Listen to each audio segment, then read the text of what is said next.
हरिओम मेरे प्रिय सिंह राशि के साथियों, साल 2026 की 20 विचित्र बातें जो आपकी लाइफ में होने वाली हैं, चलिए जानते हैं कैसे।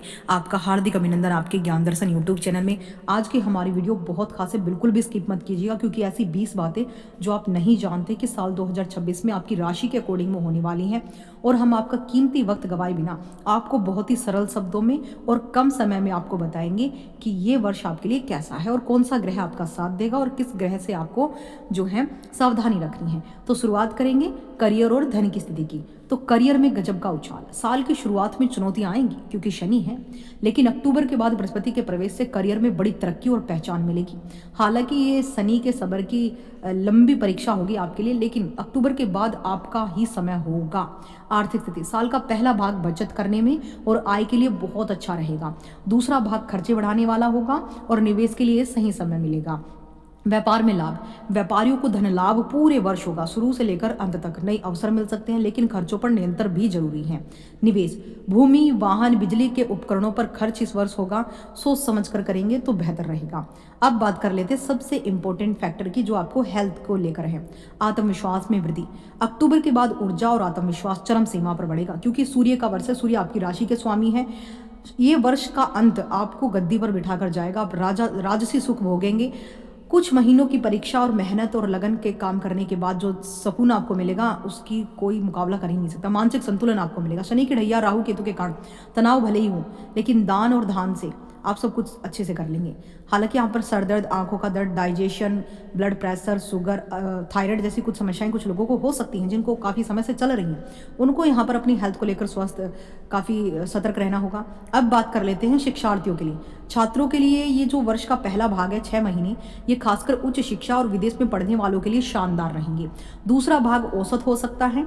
अनुशासन यानी मेहनत, अनुशासन और बृहस्पति की कृपा से अच्छे परिणाम और बड़ी सफलताएं आपके कदम चूमेंगी।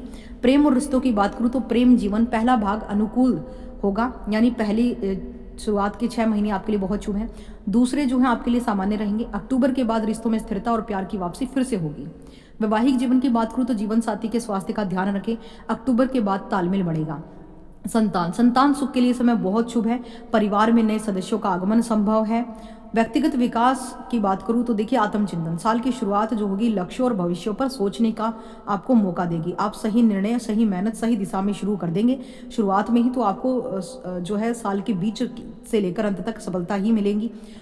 सकारात्मकता की बात करूं तो विचारों में संतुलन और सकारात्मकता बनाए रखें। धार्मिक कार्य, दान, पुण्य, मंदिर सेवा, व्रत से कष्ट आपके कम होंगे। जो प्रारब्ध है आपका, जिस प्रारब्ध में आपकी कुछ कमी रह गई थी, आपके द्वारा कुछ भूल हो गई थी, तो वो प्रारब्ध कटेंगे और नया जीवन आपको मिलेगा। उपाय, चांदी का एक चौकोर टुकड़ा साथ रखें, क्योंकि राहु केतु और शनि जो हैं, शनि अष्टम भाव से ढैया दे रहे हैं, केतु आपके लग्न में बैठे हैं, राहु आपके सप्तम भाव में बैठे हैं, यानी आपको हर प्रकार से घेरा हुआ है पापी ग्रहों ने। तो इस समय आपको चांदी का चौकोर टुकड़ा अपने पास रखना है। पीपल के वृक्ष में निमित्त आपको दिया लगाना है। शनिवार को दान करना है तेल का या अन्न, किसी निर्धन को, जरूरतमंद को, ब्लाइंड व्यक्ति को खासकर आपको हर शनिवार रोजाना अगर कोई मिल सके तो जरूर 5-10 रुपए जो भी आपकी पॉकेट अलाउ करती हैं।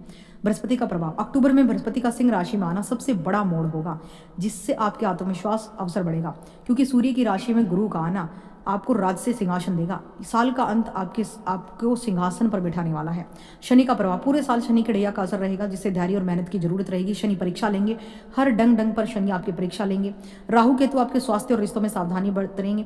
आप खुद कंफ्यूज होंगे, कभी कभी तो आपका ऐसा मन करेगा कि मैं बस दुनियादारी छोड़ दूं, मैं बहुत परेशान हो चुका हूं, मेरी मेहनत का परिणाम मुझे मिलता नहीं, मेरी ईमानदारी का परिणाम मुझे मिलता नहीं, कोई मुझसे प्रेम करता नहीं, तो आप एकांत होने की सोचेंगे। ऐसी भी जिज्ञासा केतु को आपको जो है खुद से ही दूर करने की कोशिश करेगा। राहु सप्तम भाव में जो है पार्टनर के साथ अनबन कराएगा, चाहे वो व्यापारिक पार्टनर हो, चाहे वो आपका वैवाहिक पार्टनर हो।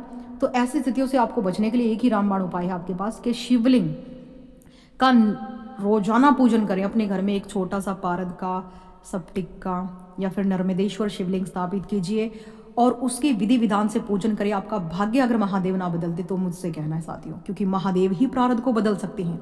राहु केतु शनि सभी को कंट्रोल करने की ताकत सिर्फ महादेव में है।